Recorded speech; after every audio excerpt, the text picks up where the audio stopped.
my body is like, never could a body release weight or emotions if it did not feel safe to do so. And so it could not release the weight if you're constantly telling it, you piece of shit, why aren't you working? You got to do more. You need to be out there grinding it. Why don't we go for a run? Oh, what are you, lazy? Like your body's like, what? And my body, as you're talking, is literally like, all I've ever wanted is love. Welcome to Total Health in Midlife, the podcast for women embracing the pivotal transformation from the daily grind to the dawn of a new chapter. I'm Elizabeth, your host and fellow traveler on this journey. As a life and health coach, I am intimately familiar with the changes and challenges we face during this stage. Shifting careers, changing relationships, our new bodies, and redefined goals and needs as we start to look to the future and ask, what do I want? In this podcast, we'll explore physical, mental, and emotional wellness, offering insights and strategies to achieve optimal health through these transformative years. Yes, it's totally possible. Join me in this amazing journey of body, mind, and spirit, where we're not just improving our health, but transforming our entire lives. Hey everyone, welcome back to the Total Health in Midlife podcast. I'm Elizabeth Sherman, your host, and I am so excited that you are here today because today we are diving into a part of health that most of us don't really think about, or we don't really think that it's attached to our health. But it impacts a lot, almost everything, emotional and spiritual well-being. Now, let me ask you something. Have you ever felt like no matter what you do, whether it's changing your diet, exercising, or getting more sleep, that something still feels a little bit off? Like there's a heaviness that you just can't shake, or emotions that are bubbling up that you don't really know what to do with? If so, today's episode is going to be perfect for you. Today, I have a special guest, and we are talking about how emotional freedom and soul alignment plays a huge role in your overall health. My guest today is a friend and fellow coach, Sarah Sparks, and she is a soul alignment coach and creator of the HEALed process. That's an acronym, HEALED. And it's a 6-step journey designed to help you heal deep emotional wounds, release stored emotions, and connect with your true self. Now, I know that it's possible that when you hear the words spiritual health, you might think of religion. But that's not what we're talking about today. This is about reconnecting with yourself, clearing out emotional blocks, and learning how to feel lighter, freer, and more in tune with what your body actually needs. And so by the end of this episode, you will walk away with a new understanding of how unprocessed emotions affect your body and why you might feel exhausted, stuck, or even have unexplained physical symptoms. This episode is about taking care of the parts of yourself that don't show up on a lab test, but they are just as important for your health. So let's get into it. Here's my conversation with the amazing Sarah Sparks. All right, everyone. Welcome Sarah Sparks to the Total Health in Midlife podcast. Sarah, I am very excited to talk to you today because Sarah and I were just talking before I hit record, and we got some good stuff planned for you today. So Let's start with Sarah. Introduce yourself. Tell everyone who you are, who you help, how you help them, all the things. All right. Yes. Thank you so much for having me, Elizabeth, and giving me this opportunity to connect and share. I love it. So yes, I am Sarah Sparks. I'm a soul alignment coach, speaker, an author. I'm the creator of the HEALed process. That's a transformational 6-step journey that encourages individuals, mostly those who are experiencing compassion fatigue. So that could be coaches, it could be professionals. I've worked with veterinarians, doctors, childcare, caregiver support network, that sort of thing. So individuals to release the emotional burdens, heal core wounds, and align with their soul's purpose. I have an expertise in emotional and spiritual healing.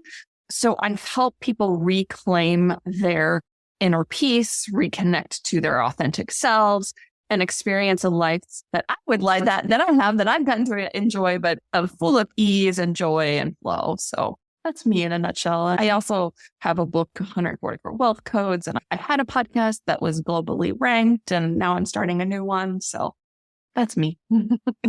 Amazing. So yeah, I think that a lot of people, when they come across the Total Health and Midlife podcast, we think about physical health. Yeah. And when I started my journey, I was all in on physical health, like eating and exercising. And then I realized that's not all of it, right? That then there's this other layer of emotional and mental health. And then as we were talking this morning, starting to talk about spirituality and our spiritual health. Mm-hmm. And when the listener hears spiritual health, I think it's really easy to make the connection between spirituality and religion. But that's not what you're necessarily talking about. Can you explain the difference between the two? So whether you say divine, God, source, creator, spirit, universe, I am not here on this planet during this lifetime to try to convince anybody of anything. So you connect with whomever you want to. Religion is man-made. Divine does not have a religion. I always think it's hilarious. If you believe that you pass, I believe that I have a soul, I'm energy, so I'll always exist, always have been, always will be. And so let's say, for instance, you go to, in my head, this is the joke that I play for myself, is like when somebody's really strong on their viewpoints of religion. I'm like, really? So we die and we'll say God is standing there and is like, sorry, we're only taking Presbyterians today. The rest of you go to hell. See you later. Bye. Like, really? Like, no. So that's the joke. But anyway, so religion is more man-made and God doesn't have a religion. I say God. I grew up in the Catholic Church, so that's my connection with that. But I also primarily say divine because I now connect with energy and the encompassing of consciousness, of oneness, of how we all have little cells in our bodies. We all bleed the same. To me, that's all oneness.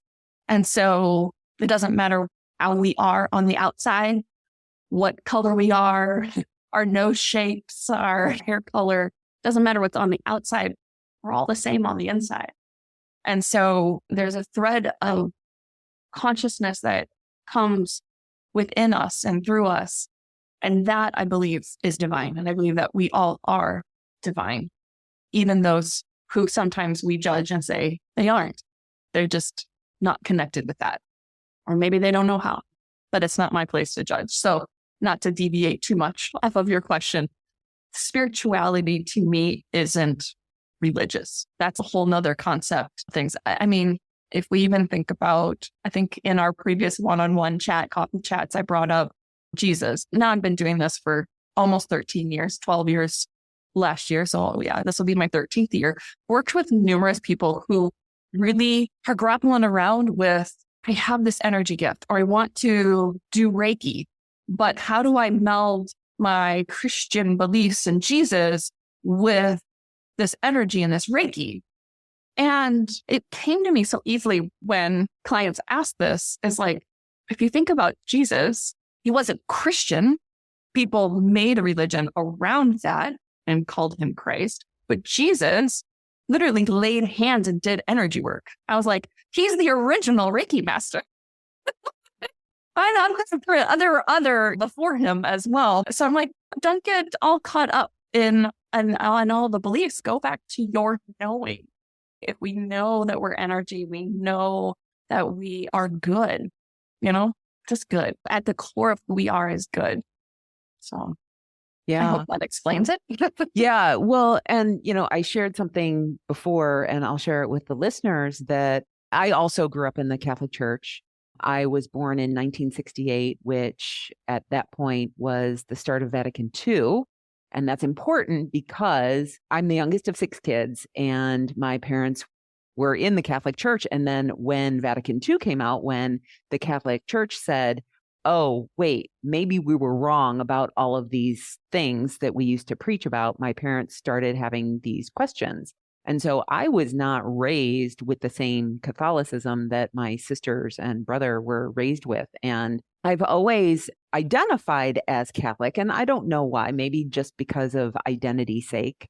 But when the Christian Coalition started in the United States, I really rejected that because I felt like there was all of this dogma telling me what I should and should not believe as far as my religion and spirituality were concerned. Yeah. But when I started my business and then learned about manifesting, which it sounds so weird, but then I started understanding that spirituality and God and universe and what you're calling the divine can be so much more than just the rules of the church.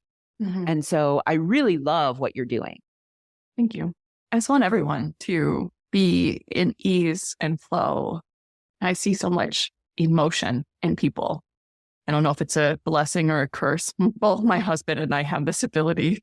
And I had a lot of emotion, which then it's like air in a drain, not to give you something to think about or visualize. But like the emotions that we have clog up our connection. And so if you have a lot of emotion around even the word God, it could stop you from connecting with even your inner knowing of who you really are, which then correlates to and has an effect on how you interact with your partner if you have one, or your children if you have them, or grandchildren, how you interact with the cashier, or how you drive. If you are having this rage and anger inside of you, do you think it affects your driving? And yeah, because you're not being your true self, let the other person go in front of you. Who cares? You're getting there safe. And the emotions in us affect every aspect of our lives, including the connection that we have with divine, ourselves, and so forth. So it plays a role, like spirituality plays a role in our total health. Yeah. Well, and something that I notice is that we as a people right now are really craving connection and belonging.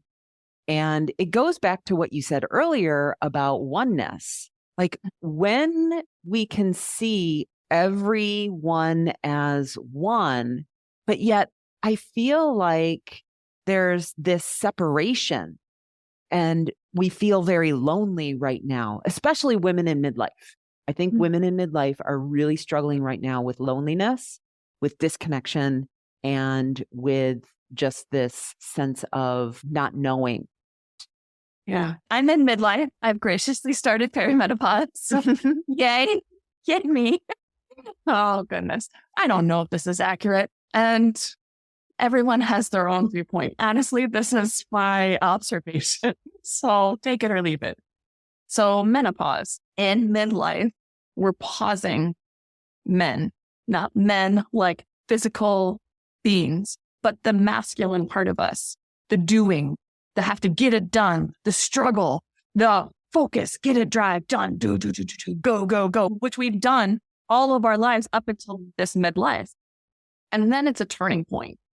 And it's a moment when many of us start to question the roles we've played, the expectations that we've carried, whether we're truly living in alignment with who we are, maybe if you say soul or not. And it's the perfect time to reconnect with our authentic selves. When we feel that our disconnection and our yearning for connection outside of ourselves is truly a reflection of our connection that we're yearning for within ourselves. We are told that we don't matter subconsciously in society. Once you get to a non-reproductive age, you don't really have an importance in society. Bullshit. And so then we start judging and we start questioning ourselves. And yes, there is a hormonal, a significance to it, which from the connection and spiritual standpoint, that yearning that I have witnessed in myself and in others to have that external connection and that loneliness is it comes from within. So going within and be like, well, loneliness and loneliness is just the sadness of being alone. So what are you sad about? Where are you storing that sadness? Where do you feel it in you? And then I'll show you an exercise, or I'll walk you through, anyone who's listening, how to just go within and go into that emotion and feel where it's in your body. It's just a quick little body scan, body awareness. And you may do this already. I don't know. You may already have taken them through this. So anyways, and by this stage, we've all had enough life experience to recognize what no longer serves us. We're like, don't want to retell that story one more time. And the healed process that I've created just helps them to clear out those emotional blocks, release the old conditioning, and create a space for life that you're meant to truly live. So midlife isn't a crisis, it's an awakening. And it's an opportunity to step into our fullest selves, most authentic expression, and that clarity and that confidence and that ease. And just say, I'm done living this old way. But we were also, you also said about identifying as a Catholic. Most times when I'm working with people through the healed process, and I ask them, are you aware that you could live a healed life? Are you aware you're not always a work in progress? And those two questions, it like expands something within people. And it's like, oh, but who would I be if I didn't have this pain? Who would I be if I wouldn't tell the pains of the past? And I get it, because I was like, when Divine shares with me that I need to take on a new identity, and I need to that I need to do life differently. I need to live life in a whole new way. And I need to divorce my old life. Now, I've already been through a divorce, so it didn't feel like a marriage divorce. It didn't feel like that. It didn't feel like I had to leave my home. I didn't feel like I needed to divorce my children, my husband. It was literally like all the things that you have ever identified yourself with need to be released. And so I'm the youngest. I think you had said, I don't know now. Yeah, you just said now. You're the youngest of 6. I'm the youngest of 4. So one of the things that I had to release in this part of my life was identifying with being the youngest. I'm not that anymore. I'm not 3. I'm not 6. And what changed about that then, I met up with a friend who I hadn't seen in a couple of years, and we're going to have tea. And I noticed in this healed process how I allowed people to talk to me based on my identity of being the youngest. Oh, that's fascinating. I totally get that. You've just given me a huge piece. Thank you. Go ahead. And so when I'm ordering tea, like she's standing behind me, the friend, which she's always talked to me this way. Like this is how our dynamic goes. But she hadn't realized, because it's been 2 years, that I'm no longer that person. And so she's like, no, the cashier is asking if you would want decaf or caffeinated tea. Like I wouldn't know. But that is how everybody would talk to me, because I personally identified with being the youngest. So I just energetically, emotionally accepted people telling me what to do, because that has always been the thing. And I didn't respond to her. I didn't make it a big deal. I don't even know if she even, like in the moment, it didn't even but I just said to the cashier, you can continue. What are the flavors? Because I wanted a specific, but I didn't know if they had it. It was our first time there. I ordered in. And I just observed, and I was like, wow, because I'm not identifying, and I didn't have the emotions in me saying, who do you think you are? Standing up for yourself, saying what you need to say. I didn't have the emotional blocks. I released the old conditioning, and I created that space in my life to be who I'm truly meant to be. And I'm 5'9". I've always stood out. I'm not like this small girl who kind of hides. Like wherever I go, I stand out. So why not take up space? But I was always had this identity of being the youngest. So just kind of come along and we'll just tell you what to do. And that's how everybody treated me. And I was like, no. So it was an opportunity not to have a crisis, but have that awakening and shift and change. And so I think that's a perfect time in midlife to do that. Oh my gosh, so many things. So one thing I was getting stuck on, and I just want to clarify for folks who are listening, is you were talking about divorcing identities and creating a new identity. And I think what I hear you really saying is just getting rid of old stories and ways, limiting beliefs that we have about ourselves and growing into a new version of ourselves. For sure. And when I've said that to other people, they're like, so you're going to take on a new name. Right. And I was like, nope, still Sarah Sparks. Like, so then are you dressing differently? Right. No, no. Are you changing genders? No, still female. I'm not, no, not that type of identity. It's just how we see ourselves. And I got it. I mean, Divine's the one that said to me, you need to take on a new identity. I was stuck on the word identity for a really like months. Yeah. Like, what does that mean? It's like carrying around a bag of identity with me. Like, what? Like, yeah. Get it. So I thank you for saying that and being clear in that statement. Yeah. But no, I think you're absolutely right. And I see this with women all the time is that we go into perimenopause with our heels dug in and we're like, no, no, no, no, no, no, no, no, no, no, no, no, no. And we are fighting it. We are fighting it. We are fighting it. And I did this too. But then once I crossed over into menopause, it's kind of like you look around and you're in this open field. And you're like, oh my God, this is amazing.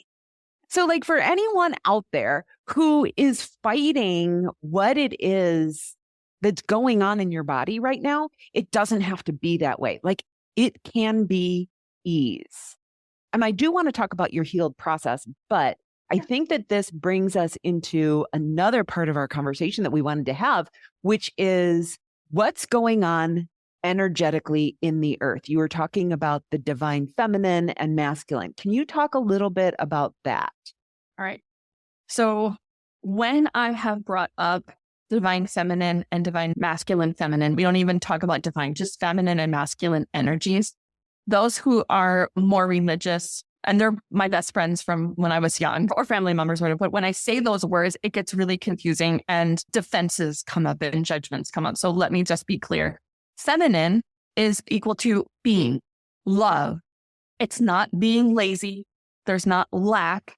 It's an openness. It's soul. It's gentle, loving, feminine. Okay. And feminine can also be strong. You know, it doesn't have to be this weak, mild in the background. That's not at all. So a lot of people, when you say feminine or masculine, it's instantly female roles and male roles. And that's not, we're talking about energy. All right. And so it's the beingness of energy. Instead of forcing something to happen, you allow it. Kind of also the words of like, what is it called? I don't force, I attract. I think it's like, I don't make things happen, I attract it in. Something along the lines. You're not begging for the business, you're allowing it in. Something along those lines. Hopefully someone will get it out there. And then the masculine is more of the doing. Is the get it done, the structure, just do. So what I receive from divine is that the energy of the earth has shifted into divine feminine, into receiving, to soul, into love, into being. So those who are consciously advanced, connected, empathetic, and have been on a spiritual journey, they're urged to allow their ego to dissipate, relinquish the ego of its duties. The ego's not bad. It's part of our personality, but it's not really necessary anymore. It was formed between 7 and 11 years old. It has been there to keep us safe, but we've evolved enough to know when we're safe, you know? So let go of it and let go of the need for the unhealed masculine to lead. There are plenty of opportunities for people to see in the world today of the unhealed masculine. It is not thinking of others, just going ahead and doing it. Dictatorship.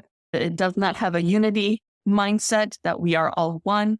It is, I am the leader and this is me and it's my way or the highway or this is what we're doing. That is not going to be sustainable. Instead, we're invited to allow that divine healed feminine to lead.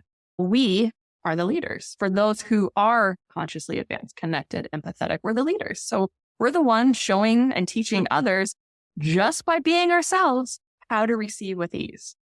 But in order to do that, we must decide to live a healed life. And so Divine goes on and shares with me that we must be healthy, mind, body, soul, connection, We must be emotionally free from the pains of the past, aligned with who we truly are, listening to that inner wisdom, to that divine guidance. The fifth thing is experiencing what we came here to experience and allowing others to experience whatever they want to experience. This part, the fifth one, the experiencing part, people who know me and know the heal process and have gone through it are now sending me all of Mel Robbins's let them stuff. Because I'm like, yes, that is the fifth. Like, you're experiencing your own stuff. Let them have their own experiences, and that's the part where judgment is released. And then finally, just decide to live that healed life. There has to be a decision instead of it just being wavering and being stuck in the, I'm always a work in progress and I'm just an onion unfolding. And that's not what we're here. That no longer. So that's what's going on.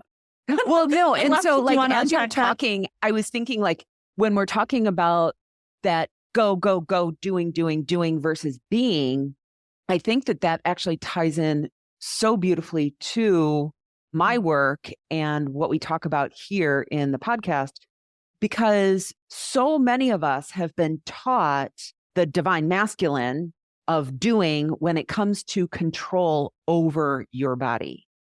Yeah. Right? Like all you have to do is try harder, just do it. Like do, eat less, move more. And what happens in this time of our lives is that we can't do that anymore. It just doesn't work. I have a whole tingle up the whole body. And there's such a connection in that because our body, I'll say our body, but my body right now as you're talking, because I am in tune and I can listen to it and things. So if anyone's listening is like, what? I got you. I can help you with it. But as you're talking, my body is like, never could a body release weight or emotions if it did not feel safe to do so.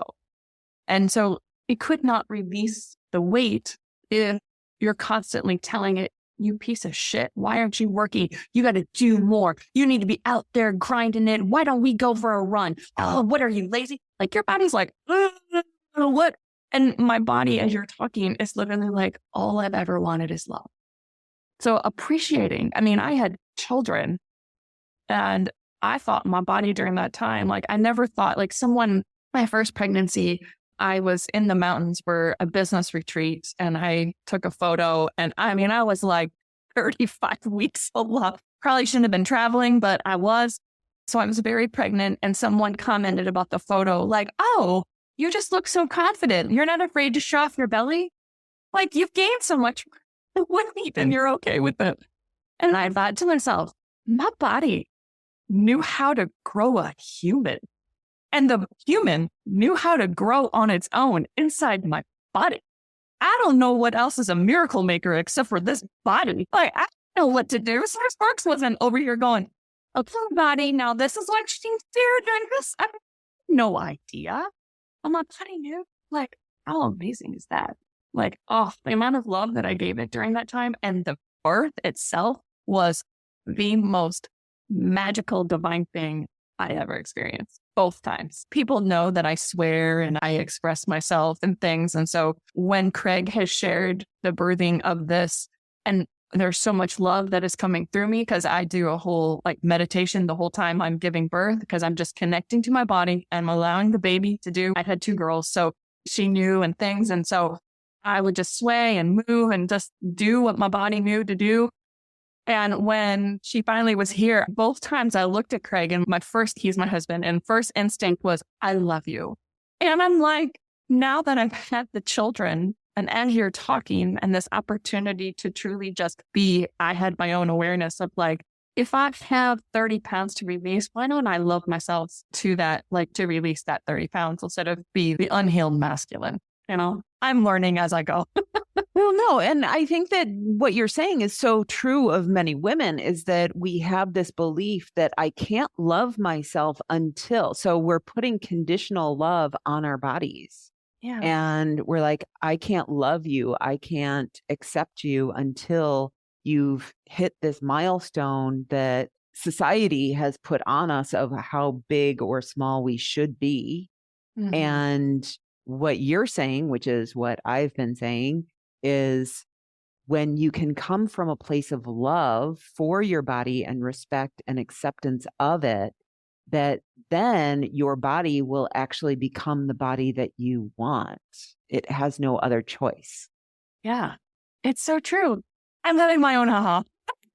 So like, and loving because that's honestly how, I mean, I've known of the Earth's energy shifting for probably 15 years. I've known people who have been all over the world in different locations doing work. And they did all this work, energetically speaking, to heal it. And it was a massive amount of love. And so I can see why when Divine shares with me that the earth just cannot sustain it anymore, that the earth's energy has shifted into that receiving, to that divine feminine, to that soul, to that love, and to that being. That is so powerful that we as women should know how powerful that is of all creatures because we've experienced that receiving. We've experienced that love. We've experienced that being. But now we can bring it to a very personal stance and into our bodies, not just for, I don't know. I don't know where I'm going with this. I'm just having my own aha. So I don't know. No. And I think we can bring this back to a couple different parts of our conversation that we've already had, which is about connection and disconnection and with our bodies and with other people. So when we're talking about this divine masculine, the doing takes us away from who we are as people and what it is that we want, because we are taking direction from someone else outside of ourselves. Whereas when we start to pay attention to our bodies and what's right for us as humans and for our bodies, then we are truly being. And so it creates more connection with ourselves. It creates more connection with others.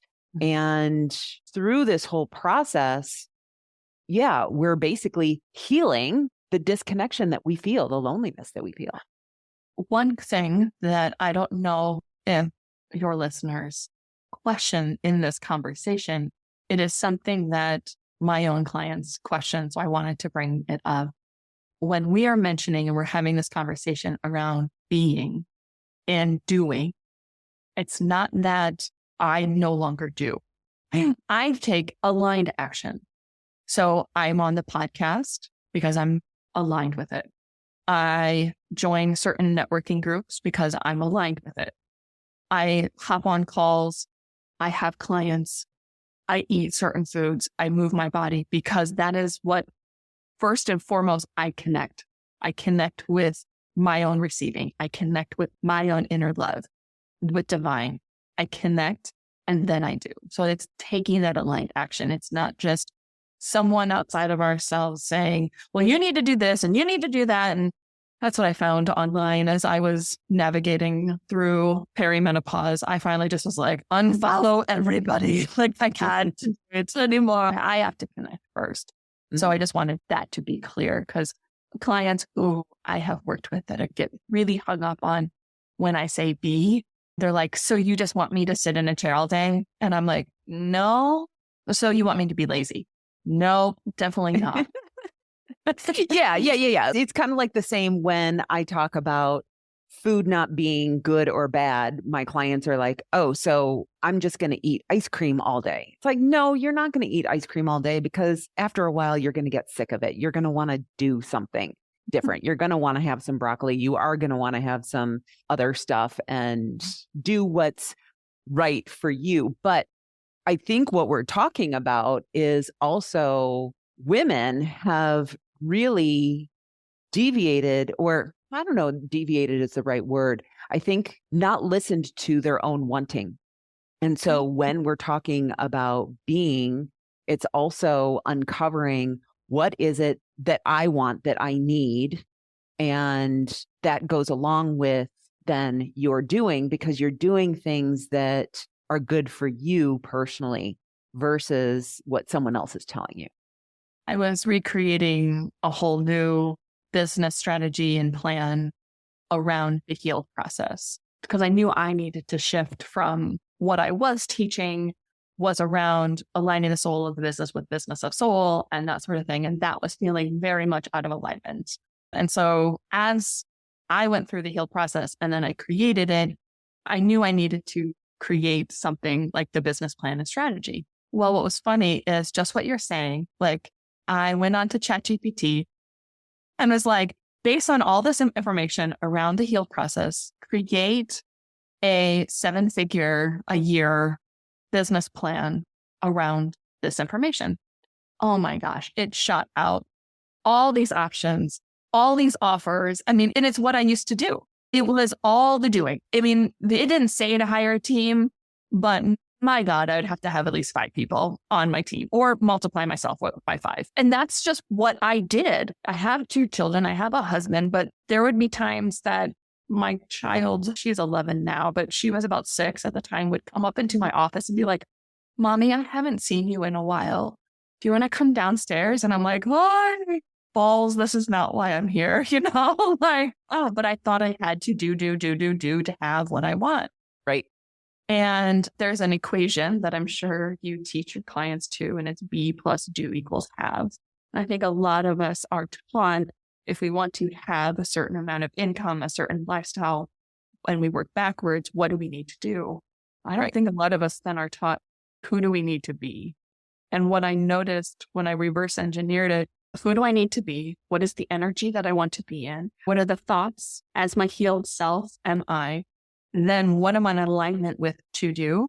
I don't even have to think about the have. It just automatically comes up. So when you're talking about loving your body, it has no other option but to go into alignment with its true weight and its true vitality. And my thought just totally just bounced all over. What you're saying is absolutely true. And we don't think about it. And it's a really good question, whether you're trying to make more money or you're trying to be a different size. Thank you. So then I went on back onto ChatGPT and I was like, I don't want anything to do with this plan.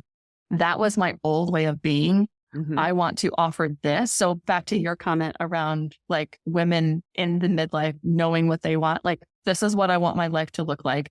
This is my morning. This is my afternoon.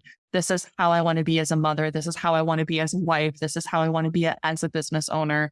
And this is my healed life. Now create a business plan off of that. And I was like, hell to the yes, that's what I want. And it's still making the same amount of money, but in a whole new way. And I was like, that's what I'm talking about, sister.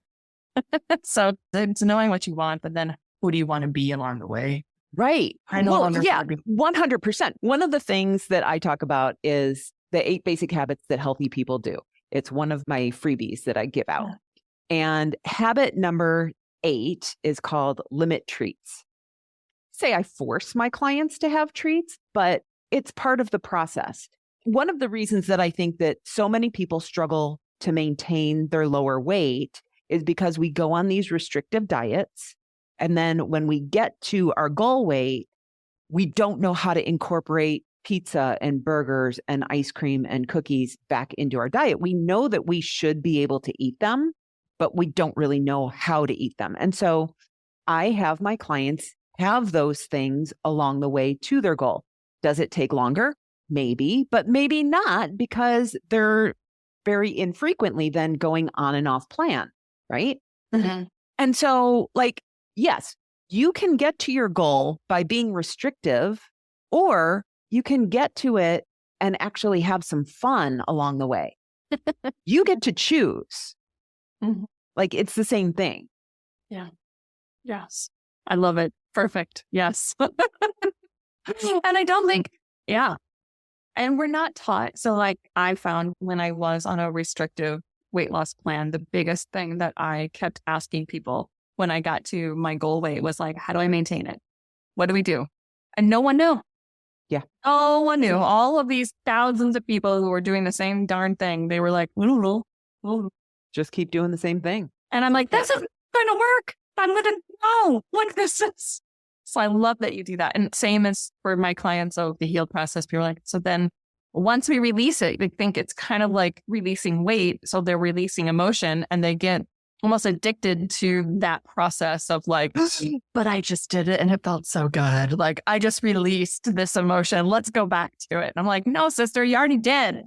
Like, keep going. There's the whole other ALED and like, what's it like living there? So what's it like maintaining that weight? What's it like living at your soul goal weight? You know, what is that like? So it's like, what is it like living at the healed process? I think we may teach the same things, but we just talk about it in a different way. Right. Yeah. Well, so that's a really good question. So for anyone listening right now, how would they know if they should hire you? Oh, they are feeling like they need to be living life in a whole new way, that they are tired, worn out, fatigued. They are having physical symptoms, but they're not even sure why. They are very emotional, and they just have this feeling that there's a different way of living and they want to explore that. They just don't know what it is. People ask me all the time, like, do I have to be spiritual? Do I have to already be connected to work with you? No, as long as they're open, as long as you're open-minded and you're open to a different way of thinking and a different perspective, that's all that's needed. But usually the physical symptoms are everything that goes along with compassion fatigue. So the main thought that I hear often is, I just feel like I have nothing more to give. And that I've developed a quiz, and it's discover the hidden cause of burnout, and burnout, aka compassion fatigue. And what I found is there's 5 core wounds within us that say, oh, we have to do more in order for people not to leave, in order for me to be enough, in order for me not to feel the shame. So then we overwork ourselves, we overgive ourselves, we put ourselves last. But it's all based on the 5 core wounds. And so if we heal those, there's usually just one that's main. We get in there and we release the emotions around it. I show them how to heal it and things. And then we move on from that healed space. Then we align with soul and we learn to listen to divine guidance. That was given to me, oh my goodness, in 2010, 11, something like this, 5 steps to listen to divine guidance. And I kept it my best kept secret for years because I was like, I was not comfortable being spiritual. And so for the first, I would say 5-6 years of my business, clients would come to me. I know you asked me about like who clients, and I'm deviating from it, but people would come to me and be like, how did you know that about me? Well, I had already, quote unquote, channeled the whole session out based on what I was feeling from them. But I didn't want to tell them that I had this gift. So I would just have notes, and I was like, oh, I'm just used to working with people. I would not mention that I could connect with them or their souls or spirit or anything. And so I didn't want to tell people how to listen to their divine guidance, even though I had the 5 steps. And it wasn't until I was like 2012, 13. I was part of this group mastermind. And that was when I was in the mountains for. They're like, Sarah, what is your specialty? And I was like, well, I listen to divine guidance. They're like, what? I was like, it's 5 steps. Like, if you want to learn to listen to your own divine guidance. And they're like, you know how to do this? And I was like, oh, yes. So doesn't everybody? So I was like, oh, well, it's allow, ask, receive, trust, and act. And they're like, oh, let me write this down. And I was sat there and I was like, oh, so people don't know how to do this and they want to learn. So that's all part of the healed process as well. So anyways, the main thing that people are feeling, the main thought, and you don't have to have this thought, but a lot of people do, is just like, oh, I feel like I have nothing more to give. So tired, worn out, pulled in many different directions. So yeah. Okay. So where can people reach you or get the quiz? Yeah, sarahsparks.love is my website. So Sarah Sparks, SARAHSPARKS.love. And on there is the quiz and everything. You'll see a banner scrolling if you happen to go on there, but it will have a new website in February. So I don't know when you're going to be showcasing this, but a whole new website is coming. A whole new world. Amazing. Amazing. Is there anything else that you want to share with folks today? We've covered a lot. I know. Can I share just one simple yet powerful exercise? Absolutely. Body scan. All right. If you're listening to this in a space that you can participate in this and you're not driving, go ahead and do it with me. Otherwise, pause and wait till you're in a safe space. So we're going to just take a moment and close your eyes. Take a deep breath and release. We release all anxiety, leaving judgment about ourselves and others at the door. We step into trust, the energy of trust, the being of trust. You're trusting yourself. And we say to ourselves, saying to our bodies, I trust you. You are safe. Bringing your awareness to your body, start at the top of your head. Still with your eyes closed, and scan the top of your head, down your face, neck, shoulder, slowly moving down, noticing any area of tightness. Continue moving down your body, tightness, tension, discomfort.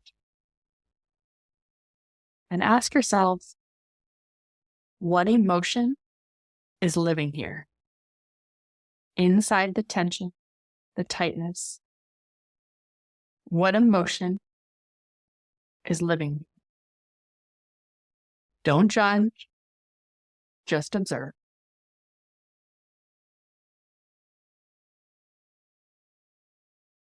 Once you identify an emotion, place your hand over that area and take another deep breath, saying to yourself, I see you. I feel you. And I release you with love. I see you. I feel you. And I release you with love.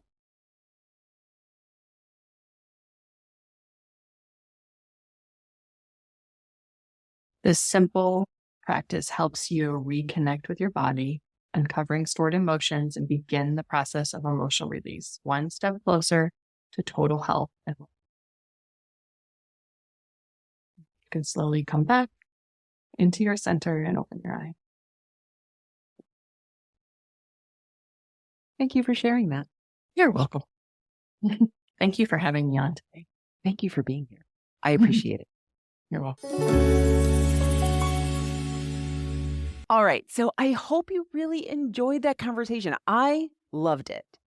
I hope today's episode got you thinking about how much your emotional health affects your physical well-being and why healing old wounds, releasing stored emotions, and reconnecting with yourself might be the missing piece in your health journey. I loved what Sarah said about how midlife isn't a crisis, that it's actually an awakening. And when we stop resisting change and start listening to what our emotions and our bodies are telling us, that we can step into this next phase of life with more ease, more confidence, and clarity. So here's what I want you to do next. First, try the body scan exercise that Sarah shared. Just take a few minutes, tune into where you feel the tension, and see what emotions come up. You might be surprised at what you discover. If today's conversation resonated with you, go check out Sarah's website at sarahsparks.love. And if you found this episode helpful, share it with a friend. So many women in midlife are struggling with the same feelings of disconnection and overwhelm, and they might not even realize that emotional healing is part of the solution. If there's one thing I want you to take away from our conversation, it's that you don't have to carry emotional baggage forever.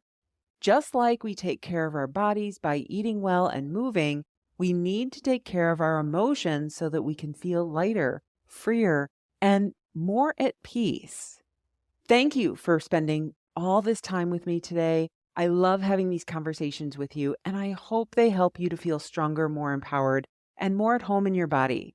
I'll see you next time on the Total Health in Midlife podcast. Until then, have an amazing day. I'll talk to you later. Bye-bye. Thank you for joining us on today's episode. If you're feeling overwhelmed by the plethora of health advice out there and looking for something that's straightforward, my 8 Basic Habits That Healthy People Do guide and checklist is just what you need. It breaks down essential habits into simple, actionable steps that you already know how to do. By following these habits, you'll set yourself on a path to better health, surpassing most people that you know. To get your free copy, just click the link in the show notes or go to elizabethsherman.com/habits. It's an easy start, but it could make all the difference in your health journey. Grab your guide today and take the first step towards a healthier you.